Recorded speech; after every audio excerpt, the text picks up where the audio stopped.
கலாத்தியருக்கு எழுதின நிருபம் 6ஆம் அதிகாரம் 7ஆம் வசனத்திலிருந்து 9ஆம் வசனம் வரைக்கும் உள்ள வசனங்களை நாம் வாசிக்கலாம். கலாத்தியருக்கு எழுதின நிருபம் 6ஆம் அதிகாரம் 7ஆம் வசனத்திலிருந்து 9ஆம் வசனம் வரைக்கும் உள்ள வசனங்களை. மோசம் போகாதிருங்கள்.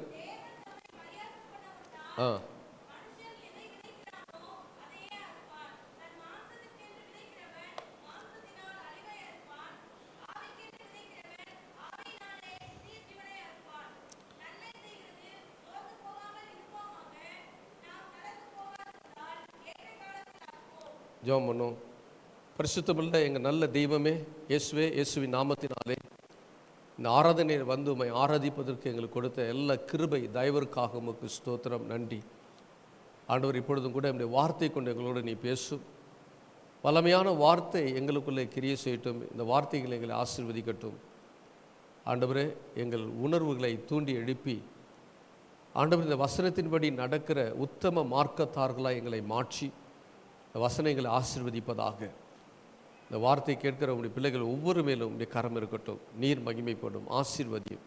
இயேசு கிறிஸ்துவின் நாமத்தில் ஜெபிக்கிறோம் நல்ல பிதாவே, ஆமேன், ஆமேன். அப்போஸ்தலனாகிய பவுல் இந்த வார்த்தைகளை எழுதுகிறதை பார்க்கிறோம். போன வாரத்தில் இதே வசனத்தை நாம் தியானம் பண்ணினோம்.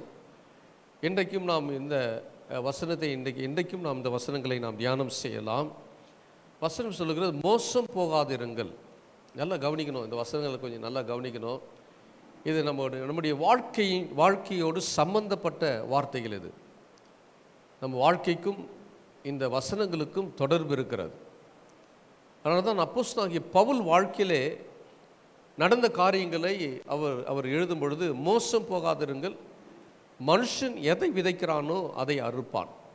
What ever you sow you will reap. நீங்கள் எதை விதைக்கிறீர்களோ அதை அறுப்பீர்கள்.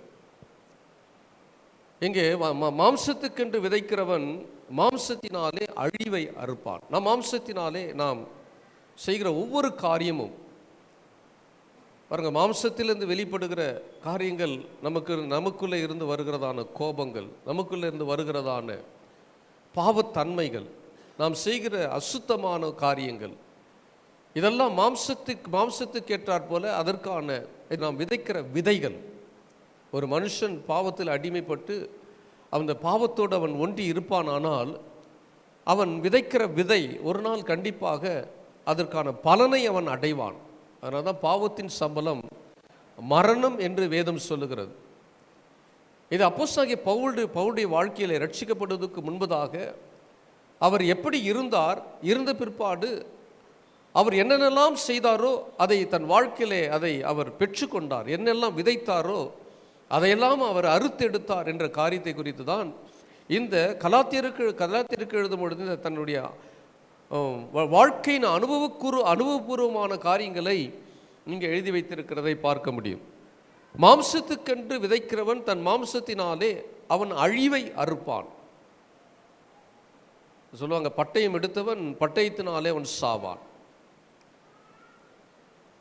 ஒவ்வொரு பாவத்துக்கும் அதற்கான பலன், அதற்கான பிரதிபலன் ஒவ்வொரு மனுஷனுக்கும் கிடைக்கும். அப்போ மாம்சத்துக்கென்று என்னெல்லாம் விதைக்கிறான், இந்த மாம்சம் என்ன சொல்லுகிறதோ, மனுஷன் பாருங்க, அவன் தன் மனது என்ன சொல்லுகிறதோ அதை செய்வதற்கு ஓடுகிறான். அவன் கால் விரைந்து ஓடுகிறது. அவன் செய்யும் பொழுது அவனுக்கு அது இனிப்பாக அல்லது சந்தோஷமாக இருக்கிறது. ஆனால் முடிவில் என்ன கிடைக்கிறது, அதற்கான பலன் தீமையாக மாறுகிறது. தீமை. மாம்சத்துக்கென்று விதைக்கிறவன் மாம்சத்தின்படி அவன் அழிவை அறுப்பான். ஆவிக்கென்று விதைக்கிறவன் ஆவியினாலே நித்திய ஜீவனை அறுப்பான். அதுதான் ஆவிக்குரிய கனிகள் 9 என்று சொல்லுகிறோம். ஆவிக்குரிய கனிகள் அன்பு, சந்தோஷம், சமாதானம், நீடிய பொறுமை, சாந்தம், தயவு, நற்குணம், சாந்தம், இச்சையடக்கம் என்று 9 வகையான ஆவியின் கனிகள். இந்த ஆவியின் கனிகளை நாம் விதைத்தால் ஆவிக்கென்று நமக்கு வைக்கப்பட்டிருக்க பலன் என்னன்னா நித்திய ஜீவன். நீங்கள் ரோமருக்கு எழுதின நிருபத்தில் 6ஆம் அதிகாரம் அந்த வசனத்தை ஞாபகத்துக்கு வந்ததுனால நீங்கள் அந்த வசனத்தை நீங்கள் வாசித்தீங்க அப்படின்னா, அந்த கடைசி வசனத்துக்கு முன்னாடி 22ஆம் வசனத்தில், 6ஆம் அதிகாரம் 22ஆம் வசனத்தில், இப்போது நீங்கள் பாவத்திலிருந்து விடுதலை ஆக்கப்பட்டு தேவனுக்கு அடிமைகள் ஆனதினால் பரிசுத்தமாகுதல் உங்களுக்கு கிடைக்கும் பலன் முடிவோ நித்திய ஜீவன். அப்போ நீங்க ஆவிக்கென்று நீங்கள் விதைப்பீர்களானால் ஆவிக்குரிய பலன் என்ன அப்படின்னா நித்திய ஜீவன். அப்போ இந்த நித்திய ஜீவனை பெற வேண்டுமானால் நீங்கள் விதைக்கிற விதை என்னவா இருக்கணும்? பரிசுத்தமாகுதல். சொல்லுங்க, விதைக்கிற விதை என்னவா இருக்கணும்? பரிசுத்தமாகுதல். தேவனுக்கு பிரியமான வாழ்க்கை, கடவுளுக்கு பயந்து நடக்கிற வாழ்க்கை. இப்பொழுது நீங்கள் பாவத்திலிருந்து விடுதலையாக்கப்பட்டு தேவனுக்கு அடிமைகள். பாவம் செய்கிறவன் பிசாசுக்கு அடிமையாக இருக்கிறான். ஒரு மனுஷன் பாவம் செய்யும் பொழுது அவனுக்கு பின்னாடி நின்று ஒரு பிசாசு, ஒரு அசுத்தமான ஆவியானது அவனை தூண்டுகிறது. மனுஷன் பாவம் செய்யும் பொழுது அவனுக்கு பின்னாடி இருந்த தூண்டுகிற ஒரு அசுத்தமான ஆவிகள் அவனை அசுத்தத்தை செய்வதற்கு தூண்டுகிறது. அவன் அதுக்கு அடிமையாக்குகிறான். இப்பொழுது அவன் பாவத்திலிருந்து விடுதலையாக்கப்பட்டு இப்போ தேவனுக்கு அடிமைகள் ஆனதினாலே அவனுக்கு கிடைக்கிற பலன் என்னன்னா நித்திய ஜீவன். அவன் தேவனுக்கு அடிமையானதுனாலே பரிசுத்தமாகுதல். இப்போ அசுத்தத்திலிருந்து தேவனுக்கு அடிமைகளாய் மாறுறதுனால இப்போ பரிசுத்தமாகுதல் கிடைக்கிறது. இந்த பரிசுத்தமாகுதல்னால கிடைக்கிற பலன் என்னன்னா நித்திய ஜீவன். அல்லேலூயா. அப்போ ஆவிக்கென்று விதைக்கிறவன் அதற்கான பலன் என்னன்னா நித்திய ஜீவன், பரலோக வாழ்வு அல்லது நித்திய வாழ்வு. அந்த நித்திய தேவனோடு வாழக்கூடிய ஒரு வாழ்வை தேவன் வைத்திருக்கிறார். அப்போ மனுஷன் எதை விதைக்கிறானோ அதை கண்டிப்பாக அவன் அறுத்து ஆக வேண்டும். கண்டிப்பாக அறுத்து ஆக வேண்டும். அதனால தான் 32 தண்ணி குடிச்சு தான் ஆகணும் அப்படின்னு சொல்லுவாங்க. அதெல்லாம் உலகத்துக்குரிய பழமொழிகள் என்று சொன்னாலும் வேதமும் அப்படிதான் சொல்லுகிறது. மனுஷன் நன்மை விதைப்பானால் நன்மைக்கேற்ற பலனை அவன் அறுப்பான், தீமையை விதைப்பானால் தீமைக்கேற்ற பலனை அவன் அறுப்பான். இப்போ இந்த உலகமானாலும் சரி, ஆவிக்குரிய தேவனுடைய பிள்ளைகளானாலும் சரி, இது நிறுவப்பட்ட நியமனம். அது யாராக இருந்தாலும் சரி, உலகத்துக்குரியவர்களாக இருந்தாலும் ஆவிக்குரியவர்களாக இருந்தாலும் அவரவர்களுடைய கிரியைக்குத்தக்கதாக பலனுக்கு நிச்சயம் உண்டு. கண்டிப்பாக பலன் உண்டு. தேவனுடைய பிள்ளைகள் தப்பு செய்கிறார்கள் என்பதனாலே யாரும் தப்பித்து கொள்ள முடியாது. அவர்களுக்கும் அதற்கான பலனை ஆண்டவர் வைத்திருக்கிறார். அதற்கான பலன் நிச்சயம் உண்டு. நன்மை செய்தால் நன்மைக்கேற்ற பலனையும், தீமை செய்தால் தீமைக்கேற்ற பலனும் அவனுக்கு நிச்சயம் உண்டு. இது வேதத்தினுடைய நியமனம். பைபிளில் சொல்லப்பட்டதான ஒரு நியமனம். இதை கண்டிப்பாக அவன் பெற்று ஆக வேண்டும். இது எல்லா மனிதருக்கும் பொருந்தும். துன்மார்க்கனுக்கு பொருந்தும், நீதிமானுக்கும் இது பொருந்தும். இதுக்கு விதிவிலக்கு ஒன்றுமில்லை. எதை விதைக்கிறார்களோ அதை கண்டிப்பாக அறுத்தாக வேண்டும். ஆவிக்குரிய ஜனங்கள் ஆவிக்குரிய காரியங்களை அறுத்தால் அதற்கான பலன் தான் ஆசீர்வாதம், அதற்கான மேன்மை உண்டு. அதே சமயத்திலே ஆவிக்குரியவர்கள் தீமைக்கானவர்களை விதைத்தார்களானால் தீமைக்கான பலன் கண்டிப்பாக அதற்கு பலன் உண்டு. தீமைக்கான பலன், தீமை அவனுக்கு சரி கட்டப்படும். அப்போ தேவனை ஒருவரும் ஏமாற்றிட முடியாது. ஆண்டவரை ஏமாற்றிவிட முடியாது. அவருடைய பார்வைக்கு எல்லாம் வெளியரங்கமாக இருக்கிறது. அப்போ நம்ம எதை விதைக்கிறோம் என்பது அவர் அறிகிறார். ஒருவேளை மனிதர்கள் பார்க்காமல் இருக்கலாம், ஆனால் தேவன் நம்மை பார்க்கிறார். நாம் என்ன செய்கிறோம், எப்படி வாழுகிறோம், எல்லாவற்றையும் தேவன் அறிகிறார். அப்போது ஆண்டவர் நியாயமானவர், நியாயமானது செய்கிற ஆண்டவர். அவர் நீதிபரர், நீதியானது செய்கிறவர். அவர் உத்தமமானவர், உத்தமமானவர்களுக்கு அவர் துணை நிற்கிறவர். அப்போ நம்ம கிரிகளுக்கு ஏற்றபடி தேவன் நமக்கு பலன் அளிப்பார். ஆமீன் சொல்லுங்க. ஹல்லேலூயா.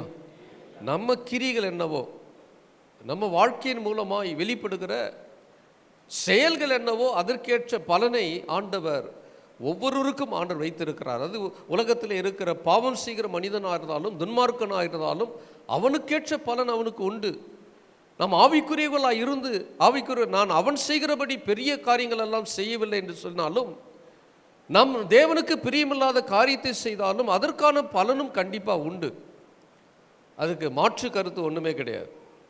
அப்போஸ்தலனாகிய பவுல் எங்கே எழுதும் பொழுது அவருடைய வாழ்க்கையை மையமாக வைத்து இந்த வசனத்தை எழுதுகிறார். பவுல் என்ன விதைத்தாரோ அதை அறுத்தார். அப்போஸ்தலர் நடவடிக்கைகள் 7ஆம் அதிகாரம் 58ஆம் வசனத்தில் அங்கே ஸ்தேவானை கல்லெறியும்படி அவர்கள் சாட்சிக்காரர்களுடைய வஸ்திரங்களை இந்த சவுல் என்று சொல்லக்கூடிய பவுலுடைய பாதத்தின் அருகே வைத்து அவன் பார்த்து கொண்டிருக்கிறான். எல்லாரும் கல்லெறிகிறார்கள். கல்லெறிந்து ஸ்டீபனை என்ன பண்ணுறாங்கன்னா கல்லெறிந்து கொள்ளுகிறார்கள்.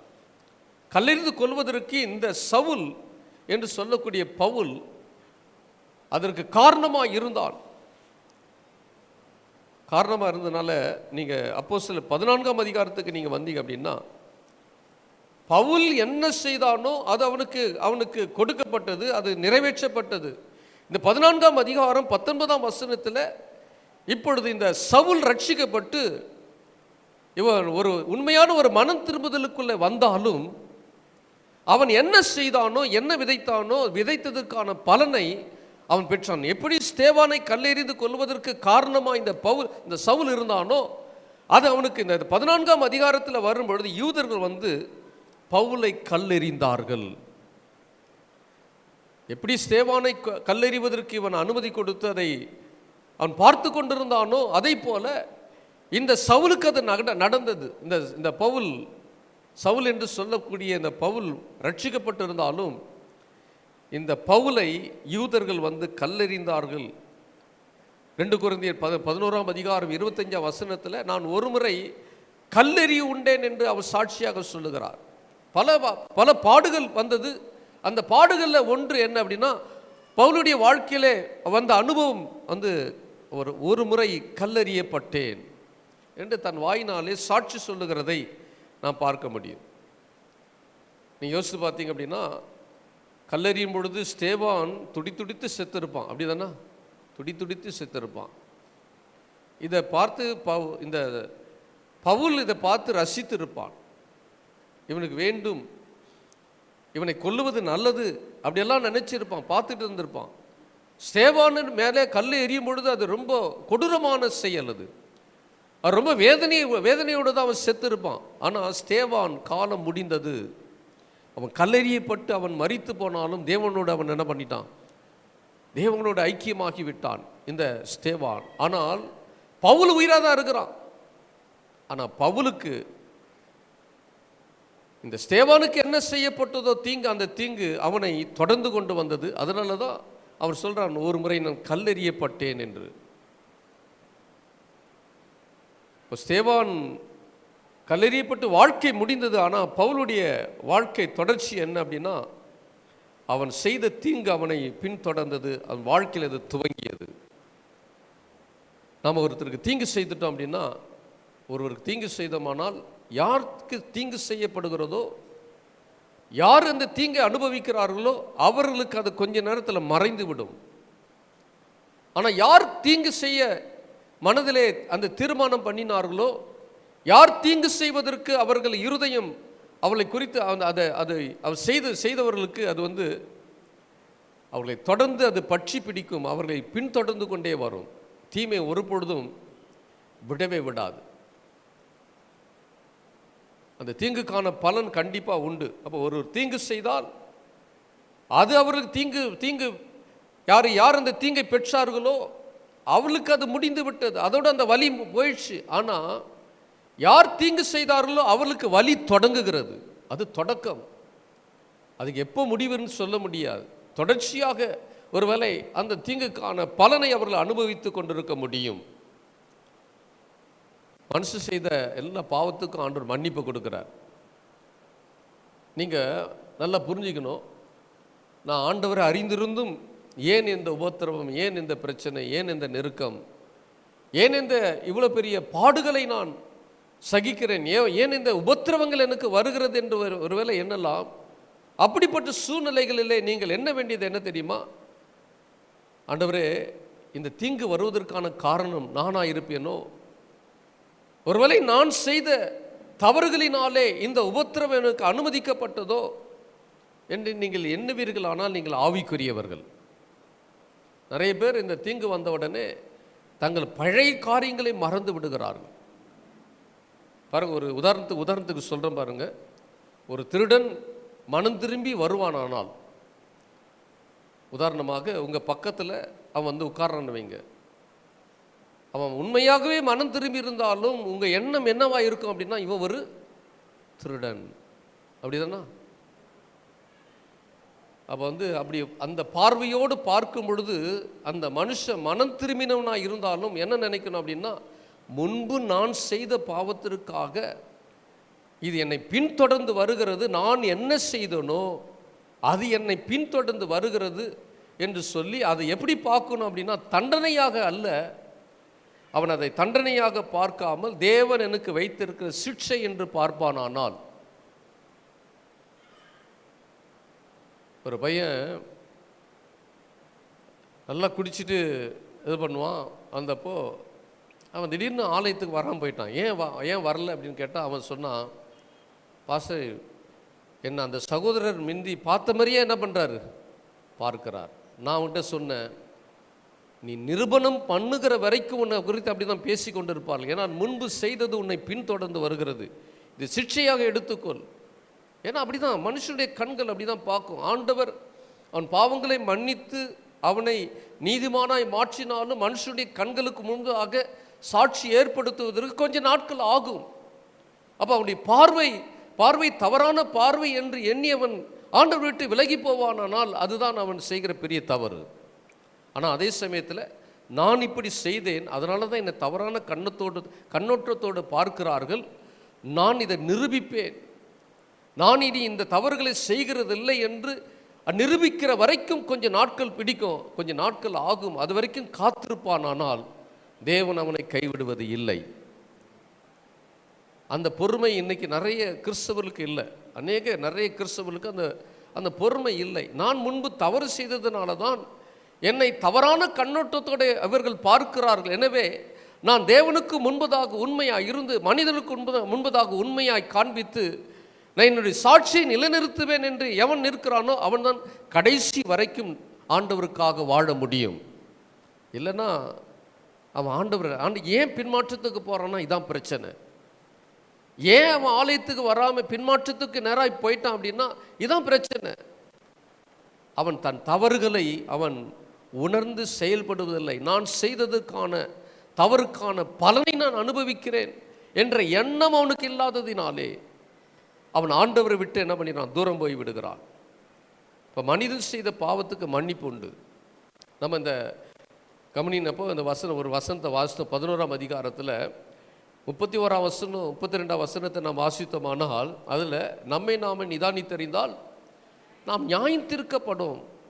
நம்மை நாமே நிதானித்தறிந்து நான் என்ன செய்கிறேன், என் வாழ்க்கையில் என்ன தவறு இருக்கிறது, என் வாழ்க்கையிலே நான் ஆண்டவருக்கு தேவனுக்கு பிரியமில்லாத காரியத்தை நான் எதை செய்கிறேன், நாம் நிதானித்து அறிந்தால் நாம் நியாயம் தீர்க்கப்படும். அடுத்த வசனத்தில் 32ஆம் வசனத்தில் அழகாக எழுதப்பட்டு இருக்கிறது, நாம் நியாயம் தீர்க்கப்படும்படி உலகத்தோடு ஆக்கினைக்குள்ளாக தீர்க்காதபடிக்கு. அப்போ துன்மார்க்கனுக்கு ஆண்டவர் ஒரு ஆக்கினை தீர்ப்பை வைத்திருக்கிறார். ஒரு பெரிய தண்டனை என்னன்னா நரகத்தை வைத்திருக்கிறார். அவன் நரகத்திலே தள்ளப்படுவதற்கு கொடுக்கப்படுகிற ஒரு பெரிய தண்டனை என்னன்னா ஆக்கினை தீர்ப்பு.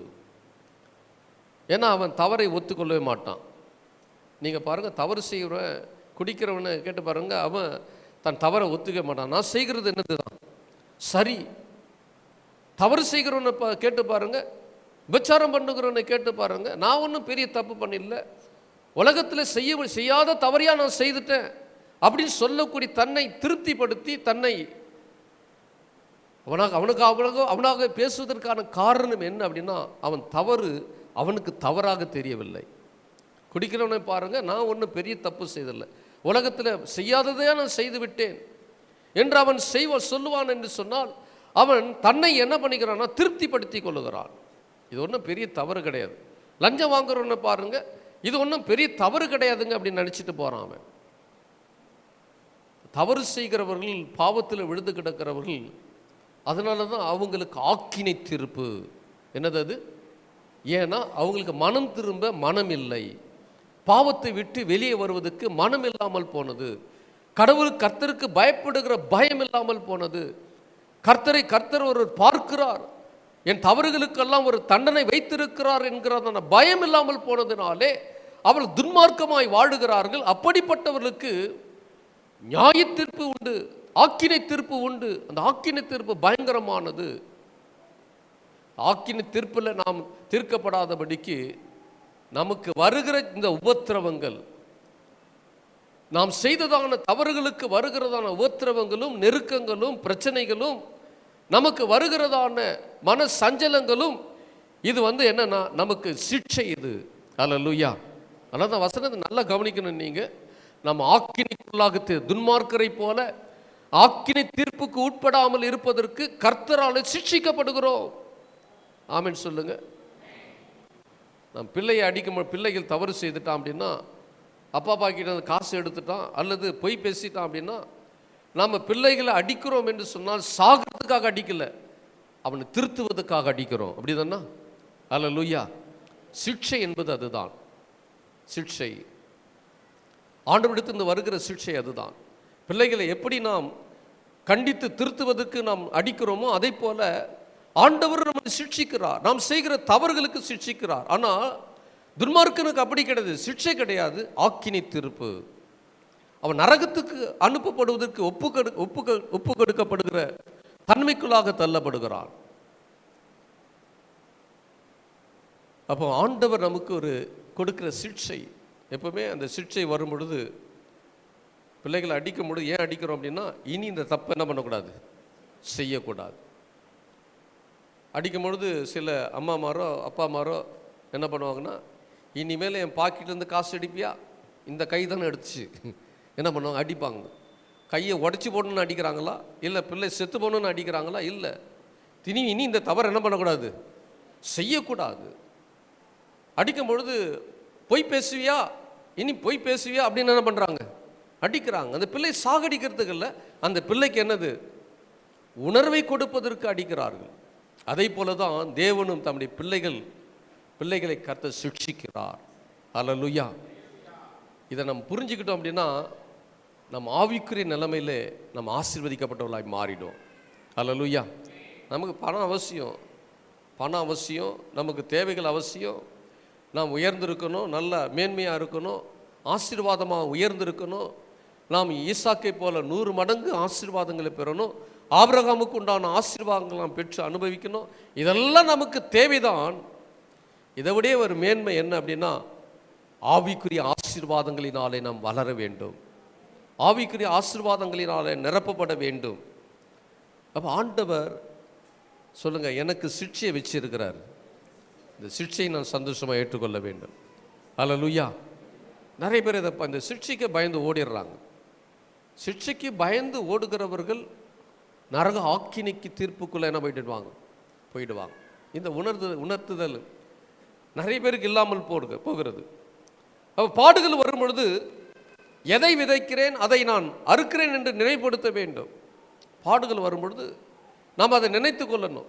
எதை விதைச்சேன் முதல்ல, அது நான் இப்போது பாடுபடுவதற்கான காரணம் என்ன, நான் எதை விதைச்சனோ அது என் வாழ்க்கையில் வருகிறதா என்பதை நாம் நினைத்து பார்க்க வேண்டும். ஏமாற்றப்படும் பொழுது, ஒருவர் நம்ம ஏமாற்றப்படும் பொழுது நான் யாரை ஏமாற்றினேன் நினைவு கூற வேண்டும். ஒருவேளை உங்கள் வாழ்க்கையில் ஒருவர் உங்களை ஏமாற்றும் பொழுது நீங்கள் யாரை ஏமாற்றினீர்கள் என்பதை நீங்கள் அறிய வேண்டும். நட்டம் வரும் பொழுது யாரை நான் நட்டப்படுத்தினேன், நான் உதாசீனப்படுத்தப்படும் பொழுது யாரை நான் உதாசீனப்படுத்தினேன், உங்களுக்கு கீழ்ப்படியாமல் ஒருவர் போகும் பொழுது யாருக்கு நான் கீழ்ப்படியாமல் போனேன். தீமை வரும் பொழுது நீங்கள் யாருக்கு தீமை செய்தீர்கள் என்பதை நினைவு கூற வேண்டும். இப்போ மனுஷன் எதை விதைத்தானோ அதை கண்டிப்பாக என்ன பண்ணி ஆகணும், அறுத்து ஆக வேண்டும். எதை விதைக்கிறோமோ அதெல்லாம் கண்டிப்பாக அறுத்து ஆக வேண்டும். வேதத்திலே ஒரு ராஜாவை குறித்து எழுதப்பட்டிருக்கிறது. நியாயாதிபதியின் புஸ்தகம் 1ஆம் அதிகாரம் 1ஆம் அதிகாரத்தில் 6ஆம் வசனம் 7ஆம் வசனத்தை நீங்கள் வாசித்தீங்க அப்படின்னா, அங்கே அதனிபெசேக் என்று சொல்லக்கூடிய ஒரு கானானிய ராஜா, கவனிங்க, நல்லா கவனிங்க. அதனிபெசேக் என்று சொல்லக்கூடிய இந்த கானானிய ராஜா அவன் ஒரு காரியத்தை செய்த. இங்கே யோசுவா காலத்துக்கு பிற்பாடு நியாயாதிபதிகள் அவர்கள் ஆளுகை செய்கிறார்கள், ஜனங்களை ஆளுகை செய்கிறார்கள், நியாயாதிபதிகள் நியாயம் விசாரிக்கிறார்கள். அந்த காலகட்டத்தில் இந்த கானானிய ராஜாவாகிய அதோனிபெசேக் என்ன பண்ணா, இந்த இஸ்ரவேல் ஜனங்களுக்கு விரோதமாய் இவர் வந்த பொழுது ஆண்டவரிடத்தில் கேட்கிற, யார் போக வேண்டும் என்று சொன்னால் ஆண்டவர் சொன்னார், யூதா முதல்ல போக வேண்டும் என்று ஆண்டவர் சொல்லி, யுத்தம் நடக்கிறது. யுத்தத்தில் இஸ்ரவேலர் அவர்களை மேற்கொள்கிறார்கள். இஸ்ரவேலர் ஜெயிக்கிறார்கள். ஜெயித்த உடனே இந்த அதனி பெசேக்கு சிறை பிடிக்கப்படுகிறான். பிடிக்கப்பட்டு அவனுடைய பெருவிரல்கள் வெட்டப்படுகிறது. பெருவிரல்கள் வெட்டப்படுகிறது.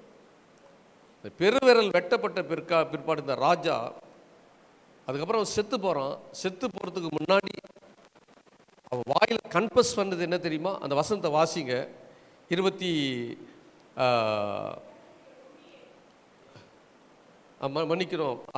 அதிகாரம் 7ஆம் வசனத்தை வாசிங்க. 70 ராஜாக்கள் கை கால்களின் பெருவிரல்கள் தரிக்கப்பட்டவர்களாய் என் மேஜையின் கீழ் விழுந்ததை பொறுக்கி தின்றார்கள். நான் எப்படி செய்தனோ அப்படியே தேவன் எனக்கு செய்து சரி கட்டினார் என்றான். நல்லா கவனிங்க. இந்த அதனி பெசேக்கு செய்த காரியம் என்ன அப்படின்னா, 70 ராஜாக்களுடைய கட்ட விரலை என்ன பண்ணிட்டான்? கட்ட விரலை வெட்டி போட்டுட்டான். வெட்டி போட்டப்போ பாருங்க, இந்த கட்ட விரலை வெட்டிட்டா வேலை செய்ய முடியாது, இல்லை உழைக்க முடியாது, வேலை செய்ய முடியாது. இந்த 70 ராஜாக்கள் ராஜகுமாரர்கள் என்ன செய்தாங்கன்னா, இந்த அதோனி பெசேக் சாப்பிட்டு போட்ட அந்த எச்சிலைன்னு சொல்லுவோம்ல, இந்த மேஜையினுடைய துணிக்கை சாப்பிடுவதற்கு ஆசையாக இருந்தார்கள். கொடூரமான காரியத்தை இந்த அதோனி பெசேக்கு செய்தான். இப்போ இங்கே இவன் கன்ஃபஸ் பண்ணுறான். என்ன கன்ஃபஸ் பண்ணுறான்னா, அந்த 70 ராஜகுமாரர்களுக்கு நான் என்ன செய்தனோ தேவன் என் வாழ்க்கையில் அதை சரி கட்டினார். நான் என்ன எப்படி செய்தனோ, என் விரல் எப்படி அவர்களுடைய விரல்களை எப்படி வெட்டினேனோ அதை போல என் விரல்களும் வெட்டப்பட்டது என்று சொல்லி அவன் மரித்து போனான். அவன் என்ன செய்தானோ அவனுக்கு அது சரி கட்டப்பட்டது. இது மாற்ற முடியாது. இது வேதத்தினுடைய பிரமாணம், வேதத்தினுடைய நியமனம். இது தேவன் வைத்திருக்கிற நியமனம். என்ன செய்தானோ அது உனக்கு நிறைவேற்றப்படும். நீ எதை விதைத்தாயோ அதை அறுத்து தாக வேண்டும். விதைத்ததுக்கு அப்புறம் வேற ஒன்றை நீ அறுத்து விட முடியாது. என்ன விதைக்கிறாயோ அதை அறுத்து ஆக வேண்டும். திரும்ப அப்போஸ்தலனாகிய பவுலுடைய வாழ்க்கையை நாம் கவனித்தோமானால், அப்போஸ்தலர் 8ஆம் அதிகாரம் 3ஆம் வசனத்தில் பவுல் தேவனுடைய ஜனங்களை பிடித்து காவலிலே போடுவித்தான். அப்போஸ்தலர் 9ஆம் அதிகாரம் 2ஆம் வசனத்தில் புருஷ ஸ்திரீகளை கட்டி எருசலேமுக்கு கொண்டு வந்து தமஸ்கில் உள்ள ஜெப ஆலயங்களுக்கு நிருபங்களை கேட்டு வாங்கினான். புருஷர்கள் ஸ்திரீகள் அவர்களெல்லாம் பிடித்து எருசலேமிலே கொண்டு வந்து ஜெப ஆலயங்களுக்கு அவர்களை சிறையிலே போடுவதற்கு அவர் நிருபங்களை கேட்டு வாங்கினான். 22ஆம் அதிகாரம் 4ஆம் வசனத்தில் சிறைசாலையில் ஒப்புவித்து மரண பரிந்தும் அவர்களை துன்பப்படுத்தினான். அதே 22ஆம் அதிகாரம் 25ஆம் வசனத்தை நீங்க வாசித்தீங்க அப்படின்னா, 25ஆம் வசனம் வாசிங்க.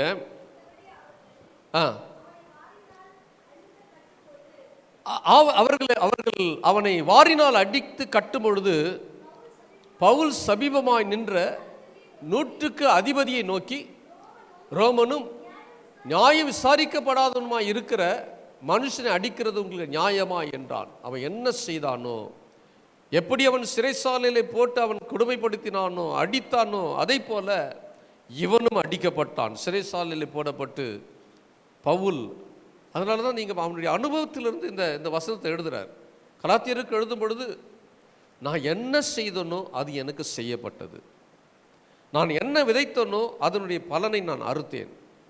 ஆனால் தான் நன்மை செய்தால் நமக்கு நன்மை உண்டு, தீமை செய்தால் தீமை நிச்சயம் உண்டு.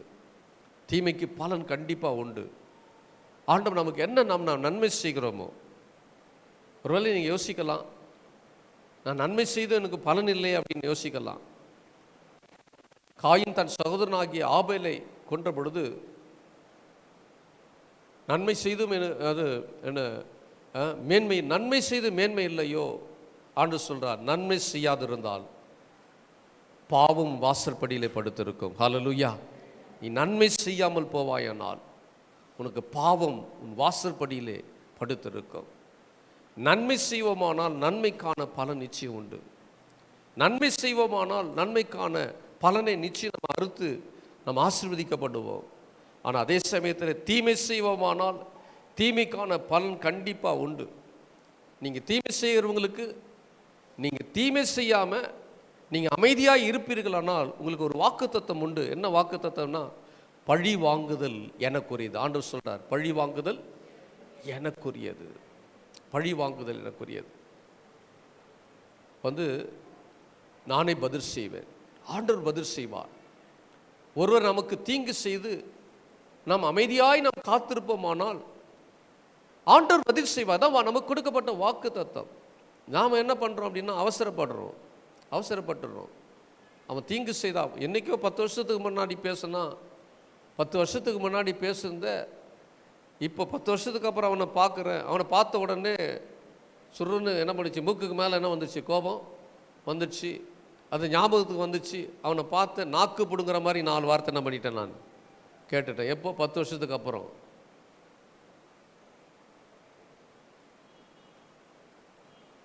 இன்னும் சிலர் நாங்கள் ஜெபங்களிலே கோபம் வந்துடுச்சு அப்படின்னா, ஆண்டவர்கிட்ட போய் ஜெபம் பண்ணுறேன் அப்படின்னு போய் ஜெபம் பண்ணுவாங்க.